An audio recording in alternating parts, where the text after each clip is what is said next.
Hello, everybody, and welcome back to another episode of the Cinema Wave podcast here at the Culture Wave Media Network, and we are here to discuss the episode 2 of season 2 of HBO's The Last of Us, titled Through the Valley, a highly anticipated episode, very, very much so. I am one of your hosts. My name is Darian Scalamoni. I am joined this time by Liz Seiko. Hello. And Mark Jacobino. Hey, everyone.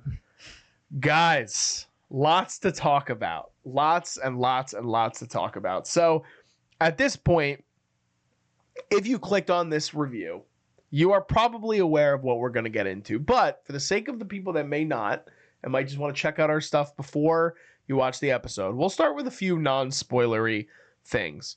Let's start with the fact that this is the highest rated episode of the series, less than 24 hours removed from the episode. It's at a 9.5 on IMDb. I'm sure that'll come down a little bit, but it's a very high score.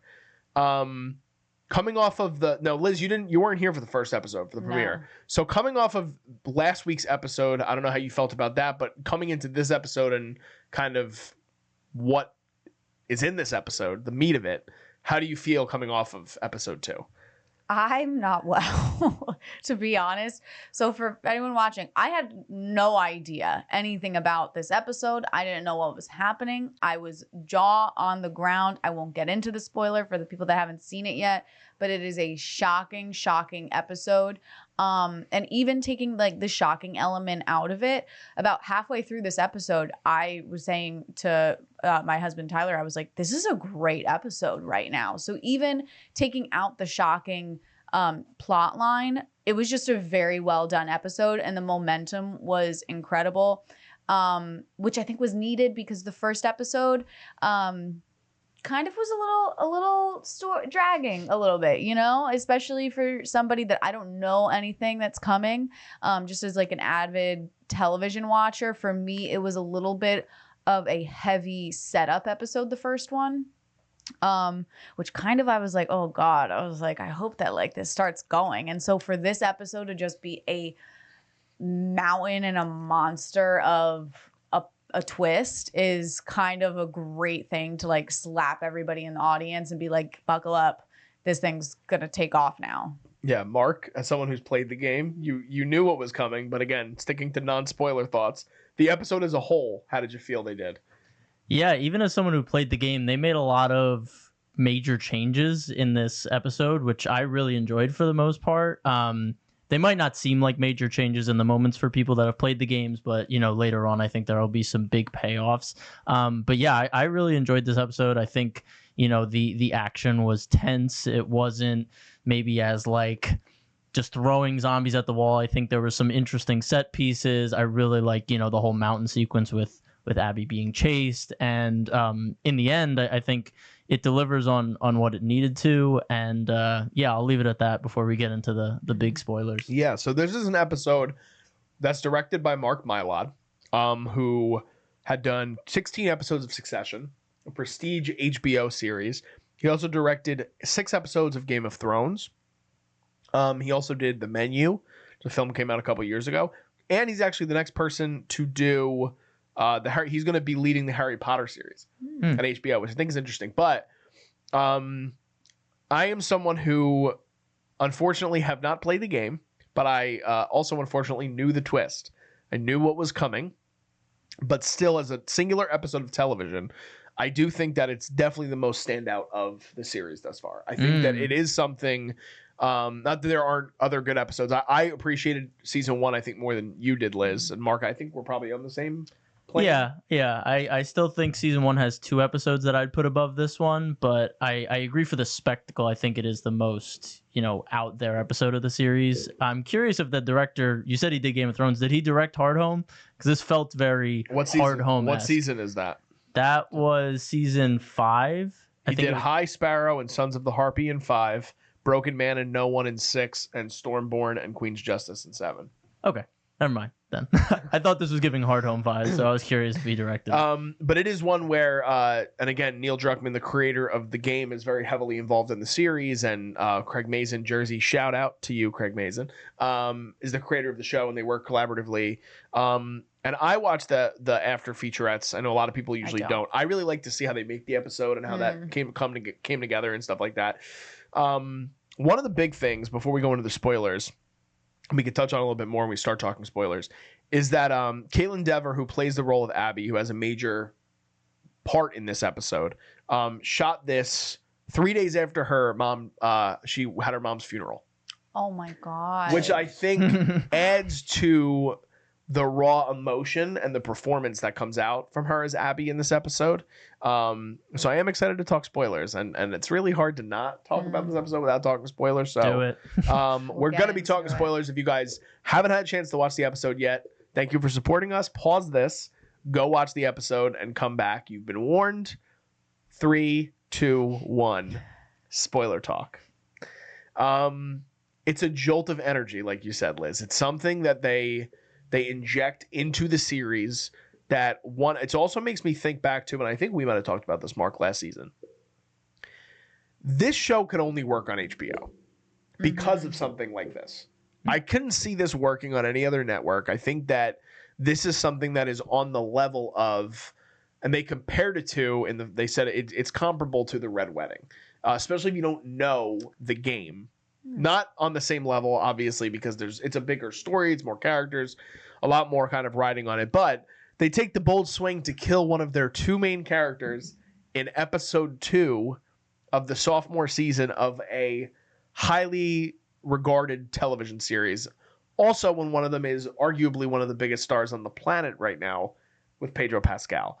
So for someone that had no idea what was coming, Liz, when it does happen, what was your reaction? You told us off screen, but now for the audience, let everyone into the home of Liz and what you experienced. Okay, so like I said, the whole episode I thought was really well done. I was very invested in it. I was trying to figure out, like, okay, what's gonna happen? Where are we gonna go with this?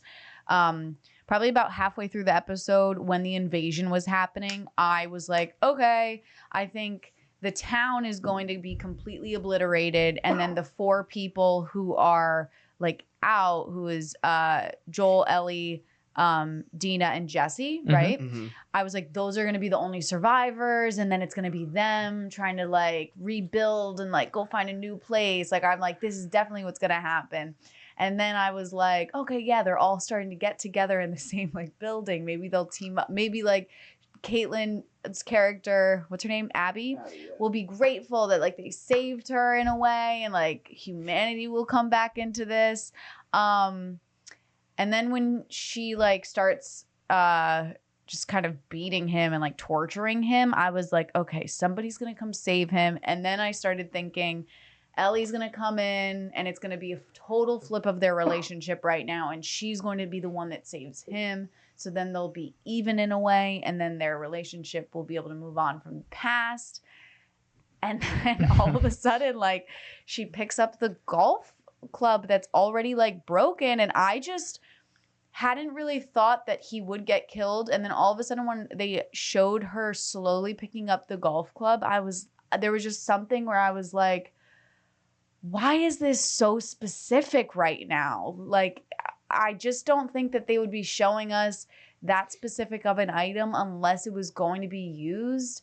And then all of a sudden she stabbed him, and I truly was just speechless. I almost paused the show just to like take a minute, but I didn't. I was like, okay, let's see what happens. I was like, maybe like he doesn't die. Maybe like Ellie is a magical like human being who she keeps him as a clicker pet. Yeah, he comes like, back as a zombie. Maybe she like is like, I have something now. Like, I don't know. I was just literally like, it's a base is a video game. Maybe like she runs like in, I don't know, in boxes and finds something to help him, and then all of a sudden he died, and I was just like, this is some real Game of Thrones, like Ned Stark shit going on right now, which I was like, HBO, 100%. Like, nobody else can really kind of tackle this and make it like as smooth as you can in a show. Because again, killing off one of your main characters is just kind of like shooting yourself in the foot story-wise. But in a way, I was feeling, like I just was saying before, I was feeling very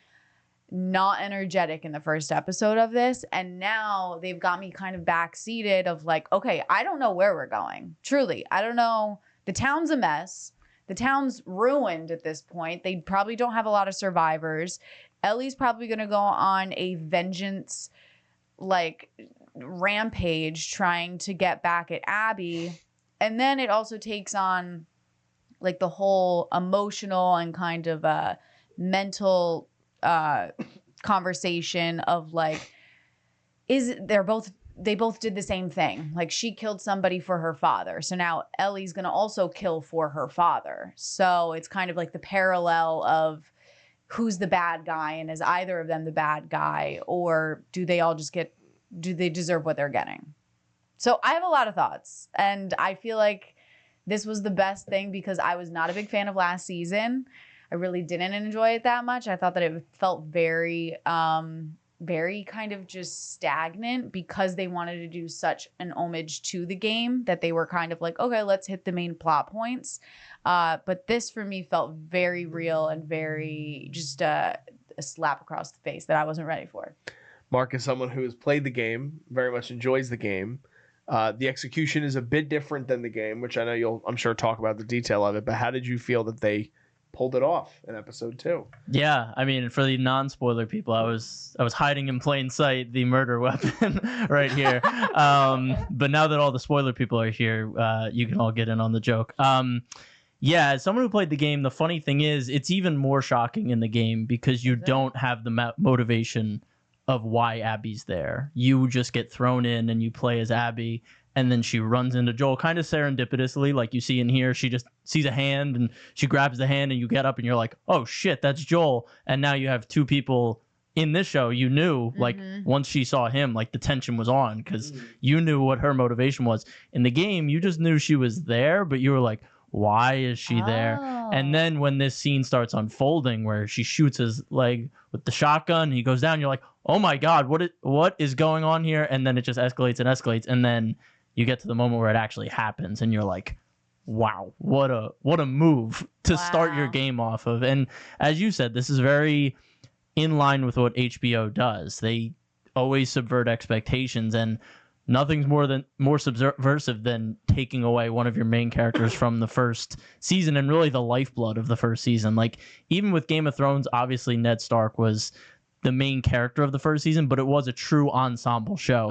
In this case, I mean, you're now just relying on Ellie and Dina and then Abby to a degree. So as I kind of alluded to, and we can get into it a little bit later because I want to hear your thoughts, Darian, there are some changes to the scene that I think have some implications about later on. And the entire siege of the town was not in the game. That was completely original for the show, which also brings up a lot of interesting questions of Tommy's storyline moving forward.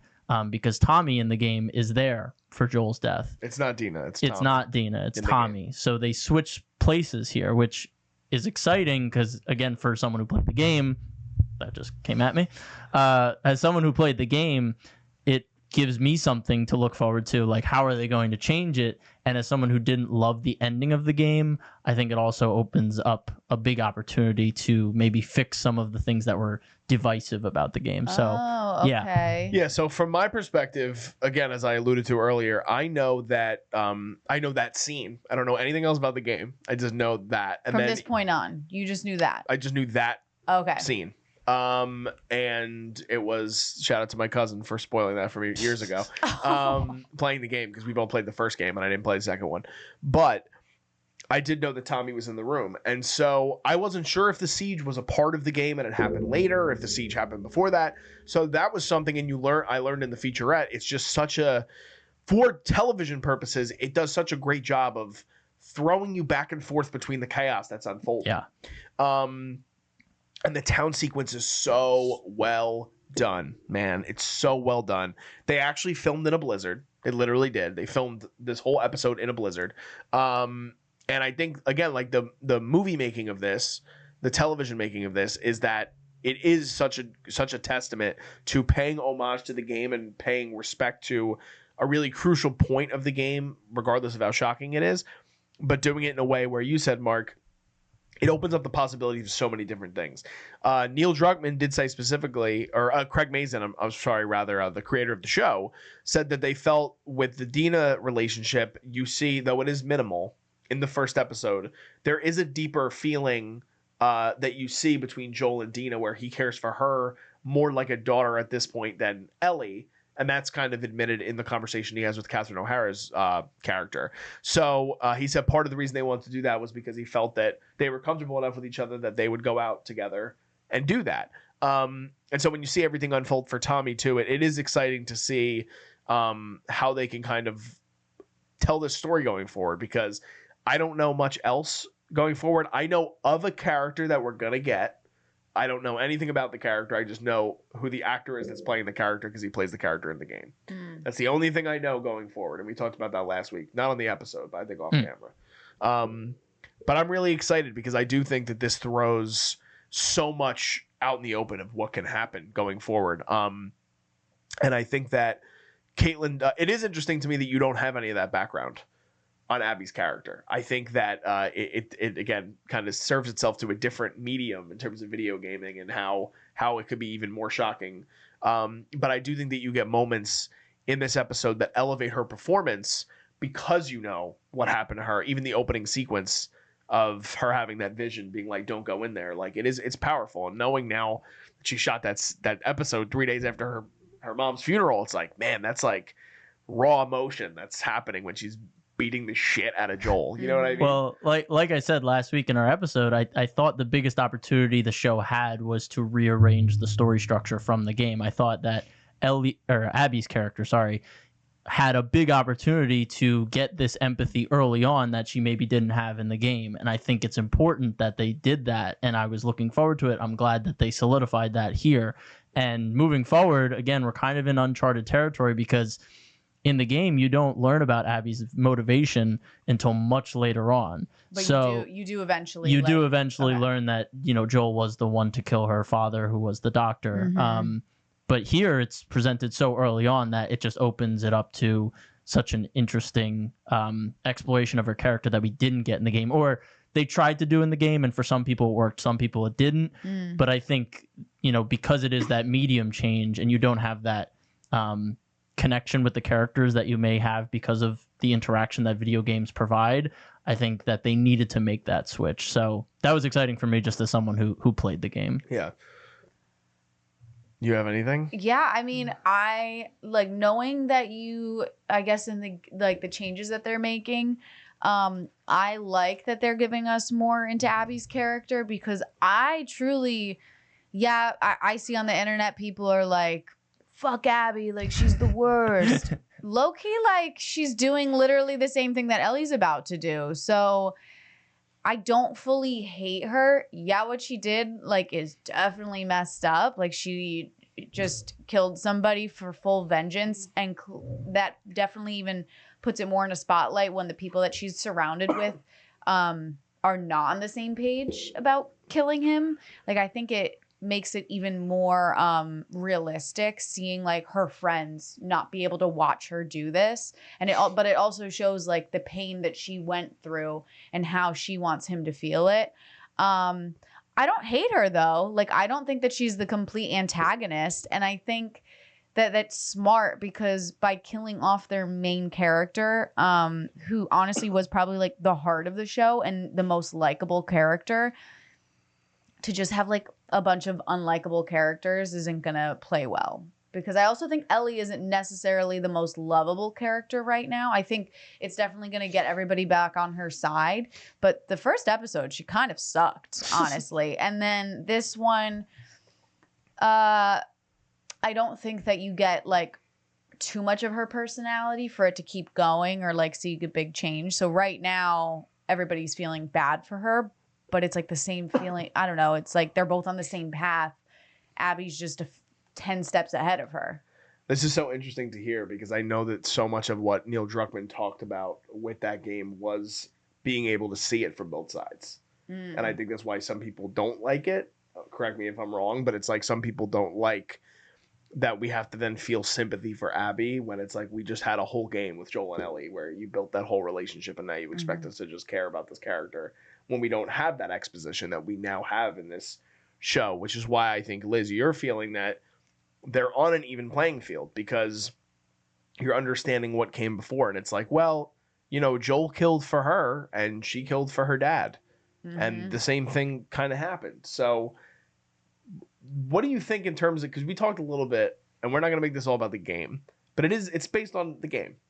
So with what they decided to do in that second game, where you said, like, you at least already said you play as Abby in the beginning of the game, at least, right? For some of the game. How do you think they're going to be able to do a better job of kind of making the audience feel what Druckmann was trying to get across in this medium, because we're establishing things early on? I have to be very careful.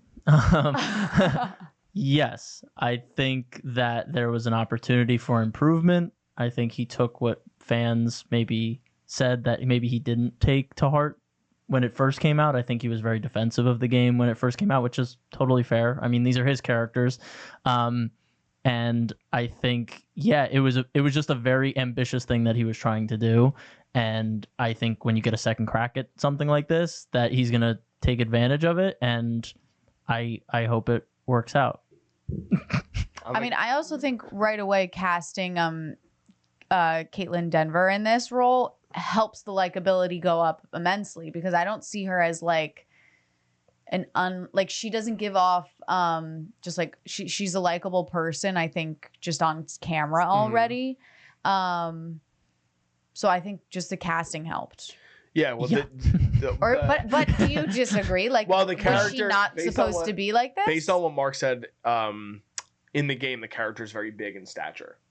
The character in the It's game physically imposing. is like a UFC fighter. She's big. She's like Oh. almost the same height as like the guy you saw, like kind of talking her through like the plan. Okay. Like she was big and imposing, and again, this is part of his vision, I think, in the game, was to have this character be unlikable. And I think that was kind of counter to maybe what he was trying to do in the end. And I think now in the show, like you said, they casted someone who's much more akin to Ellie. So now you have kind of an even playing field, like you said, Darian. And yeah, I think she's done a great job so far. Yeah, but there was a lot of criticism in the game for her physique. Wow, that's crazy. Interesting. That's so interesting. If you saw a picture of Abby in the game, you would probably understand. Is there a reason though, or is it just like, is there a reason that she needs to be much bigger than everybody else in the game? Or is I think it was just an imposing force and aesthetic? trying to get across that feeling of like, you killed Joel, you know? But this is making it seem like it's really a vengeance trip that's driven, doesn't matter. Well, this what it's they- making it seem like it's more emotional now. Yeah, Versus But like based on my interpretation. Yeah. versus how I'm taking it too. Yeah. Like for me now, I'm taking it as like she just is so. I mean, the crazy thing also is that I haven't even talked about the time jump. This is 5 years that Yeah. she's been just like brewing and waiting to find this man, and like that's crazy In and of enough itself, yeah. to like live in this vengeance stewing. I mean, that can make anybody go crazy and become like an kind of evil antagonist person if you're just constantly thinking about getting somebody back. Yeah. I mean, there's a lot there in terms of character that they can play with, just based on what I've understood about the characters. They do have some changes from the scene in the game. We've already touched a little bit on they replaced Tommy with Dina. One of the other things we didn't touch on, which I think works much better on screen for a visual. But in the game, they knock out Ellie after she sees what happens. And then you wake up, and I believe is it Dina who wakes her up in the game? I forget. I think it's Dina in the game. But in this, after that happens and the group all decides to walk away, she crawls over to Joel, and she kind of has like a final embrace with him, which I think plays really well symbolically. And I do agree with you, Liz, where it makes you kind of feel this different feeling towards Ellie. You actually feel the real pain. It reminds me of when he was attacked and he's in the basement in the first season, and she's like really struggling to be like, I can't lose you. Yeah. And now she has lost him, and it's like, what is going to come next out of that? I think it's also going to change her personality from, instead of being this kind of like bratty, angsty teenager, she's now going to realize that she wasted time with somebody that she probably should have never been wasting that time over something so small. And so now I think she's going to it's going to change her character completely motivation wise and probably personality. I think it's interesting too that Ellie is at the age now that or they say this in the featurette. I don't know if it's a thing in the game, but Ellie is the age now that Abby was when her father died. So I think that's an interesting kind of thing all too. Parallels, It is. Man. It's a whole parallel. It is. I'm telling you. All right, we've touched on this scene a lot. Let's talk about Tommy in the town.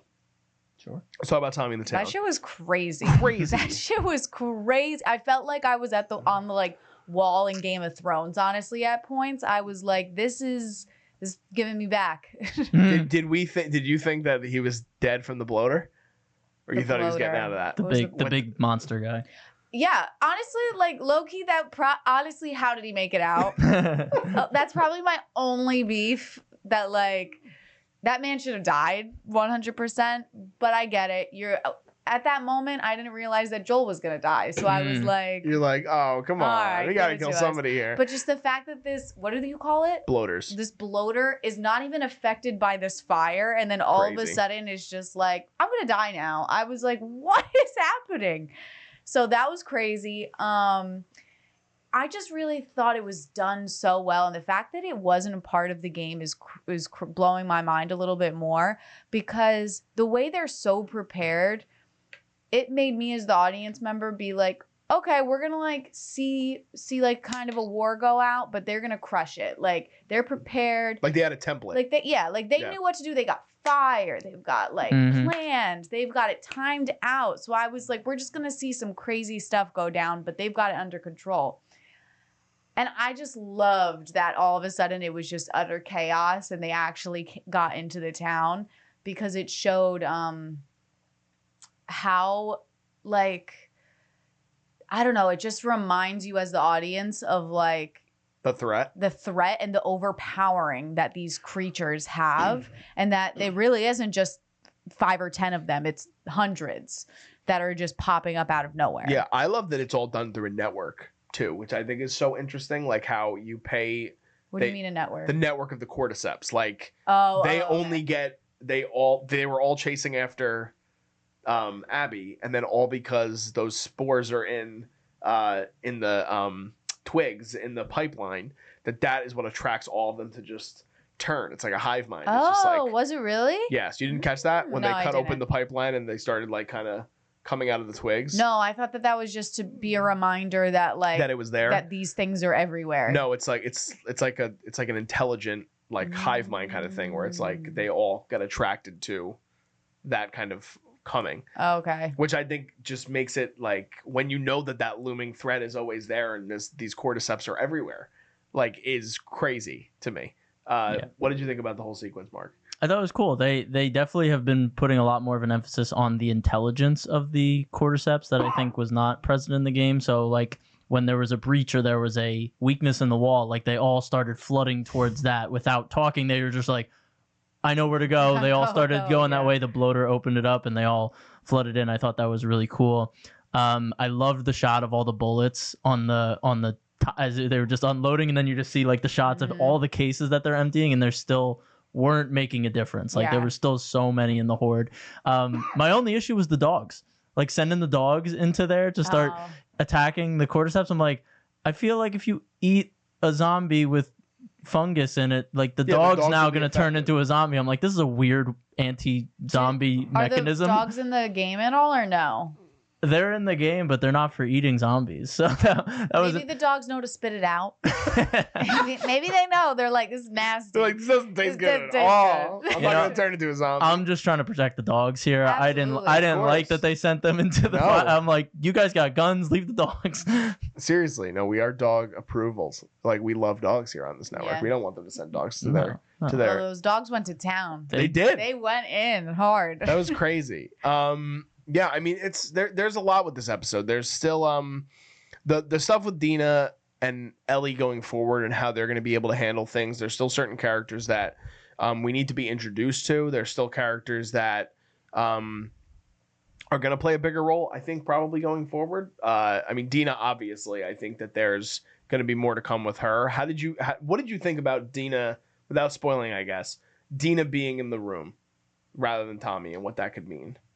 I think it opens. I feel like I've just been repeating myself. I feel like it opens a lot of interesting avenues because in this case, Dina is a lot closer to Joel. We see it through their actions, and now having Joel not there to work through the issues that Ellie and Joel had, she now has a sounding board to talk to someone who was close to Joel, whereas in the game that relationship wasn't as fleshed out. So now, instead of Ellie maybe stewing in this and Dina just being like a supporting character to her, now Ellie can voice these things, or Dina can force her to voice these things that she never said to Joel. And because she's not really Joel, but she's kind of like connected to Joel in that way. So I think it's a smart decision. It's an interesting one, and I'm excited to see Dina, kind of fill that role potentially. Yeah. I could also see it causing tension between them two, of like Ellie being like, you didn't know him the way that I did. Like, yeah, you were there, but like I was closer. Like I could see like that tension. Like she's that character. She's always gonna like Ellie, she's gonna have beef with somebody. She's not like a copacetic character at the end of the day. So I think it could cause beef between the two of them a little bit.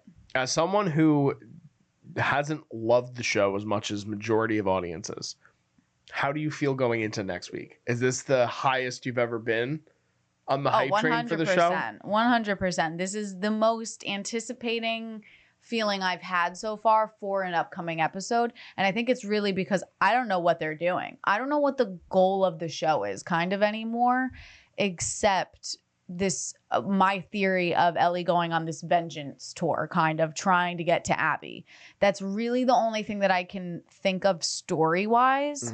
Because like season 1, it was all about like Ellie has like this incredible gift. Like we got to get her somewhere. We got to get her to the Fireflies. We got to figure out like how to make like a vaccination and save humanity.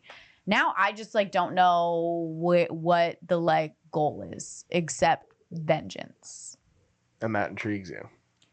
Intrigues me to a point, I would say. I could also totally see this show going back to the pacing that it's been and not keeping my anticipation, unfortunately. But I'm seated right now. They gotta bring it the next episode. They can't have it be like a 6.97. They have to keep it high. They gotta be in the 8s. It's gotta be in the 8s minimum. Because I just looked. This is the highest rated episode of the entire show. Yeah, I'm not surprised by that. So they gotta keep it up. So I don't think it's gonna be the end. We again haven't played the game, but I don't think it's the end we're gonna get of Pedro. I think we're gonna see some flashback because we still have to make up for 5 years of time. I think there's still some things. Oh, you think they're going to do a flashback right now? I think that there will be flashback at points, but I do think that there could be a way. Like, there's still so much room that they have to kind of fill it in. And if they're not having the interactions with Joel and Ellie so much, then maybe Ellie hears it from another character. Like, Catherine O'Hara's therapist character is not in the video game. Yeah. But she's one that could maybe be a voice to Ellie and kind of get across maybe what Joel actually was feeling, even though she didn't have a complete inkling of what it was. She had an idea. I am so curious too about like Ellie's secret, like if that becomes a thing. That's a big thing for me still that's been driving me. It's like, who else is going to find out about this? And what are going to be the repercussions if we ever get back there again? Might not even be a thing anymore with the games or with the series, but oh, you think that her immunity is just going to be like brushed under the rug, not talked about again? It would be shocking for that not to be brought up again. Yeah, I would be. I mean, it almost came out in front of Dina. Yeah, it would be interesting. I don't know. Yeah, no, I don't know. I feel like they've opened it up really nicely now. The one thing I will say is Pedro is credited for all 16 episodes, so he's definitely going to be like popping in on every episode somehow because he's credited on all of them. I don't know if he'll be in all of them. That might just be like. You think they're just doing that as like a to not get people to think that he died? No, I mean I think people know he's gonna be dead already. I think it's just more of that thing. I don't know, because I did see a video where they did like a marketing thing that people were pissed about, where they faked a scene that they put him in on like a future scene or something in the trailer, and people that played the game were like, he's not in that scene. What are they doing? And then people tried to say it was false advertisement. but it was because they wanted to throw the scent off of like people. Yeah, well, that was like they figuring it out. showed in the preview for this episode. She says something about a moth, and Captain O'Hara but he says something about a butterfly, and then she says, "No, it's a moth," and that scene isn't in the show. But it also could just be creative editing. Yeah. So people calm down at home. down. I feel like they also like cut a lot of trailers with scenes that don't even end up making Oh, it, yeah, or they 'cause they recut like dialogue that isn't in it, or Yeah. it happens in a different way. Like Because it's they part don't of want it. you to figure out what's going to happen. I Yeah. loved not knowing what was happening. That's Yeah, crazy. Exactly. Mark, anything that we didn't touch on? Speaking of beef, how are you guys feeling about Jesse's character? He's pretty like. He's irrelevant right now. Yeah, to that's me. kind of how I feel too. And I feel like he's gonna have a bigger role going forward. But I'm not feeling it as much too. You know, Mark's laughing. I'm just asking like if you like him so far. I think he's fine. I like the actor. Do you I wish you talked got about- more out of him? I guess. I think I would because I like. Did you watch Beef? Yeah. Right. I like young Mazino as an actor. I liked him in Beef.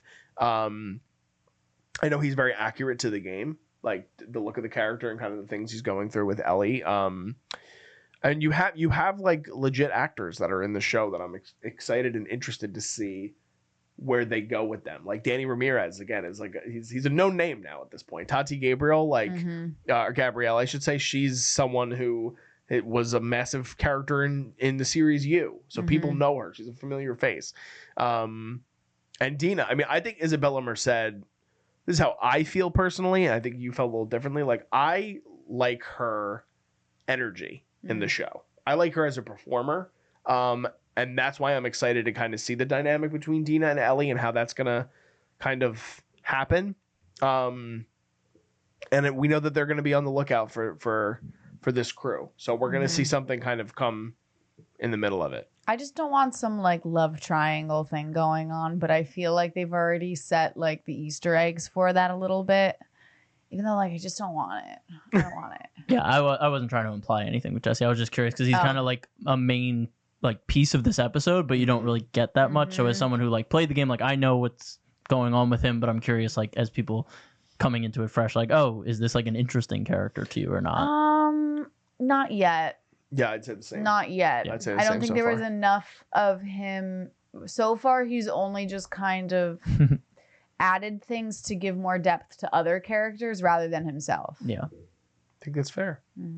Well, I guess that's it for episode 2 of season 2 of The Last of Us. Arguably the best episode of the series, according to most audiences. It is anyway. I think so. But very curious on what you guys think. What do you guys, if you're a player of the game, how did you feel they executed that scene in particular and the episode, the story structure going forward? If you've not played the game and you're completely fresh to just the series, were you as shocked as Liz was? I'm sure you probably were because it was a lot of people were freaking out online about it. But we'd love to have a conversation with you guys in the comments. Give this video a like if you guys can and subscribe to us here at the Culture Wave Media Network. We're going to be covering this show for its entirety for the rest of the season. So I guess the next 5 weeks we have, we'll be covering the show. So excited. Hopefully you guys join us for the ride on that. And we're covering a bunch of other things in film and television. We just did our review for Sinners. I'm not sure if it's up on the channel at this point or it's going to come after this. Mark and I are getting ready to start up our very exciting coverage of Andor season 2. Come on. Can't wait for it. We've been waiting to talk about this show since Mark joined the network, and I can't wait to talk about it. It's our favorite thing on Star Wars, maybe ever. So can't wait to talk about that. We have other reviews on the channel across television and film. We have interviews on the channel. So please check out all that stuff and share with your family and friends if you guys can. And you can follow us on social media if you don't already. All that stuff is below me in the video currently. It's also in our YouTube description. Just signing off, I am Darian Scalamoni. I'm Liz Seiko. And I'm Mark Jacobino. And we'll see you guys next time. This is The Culture.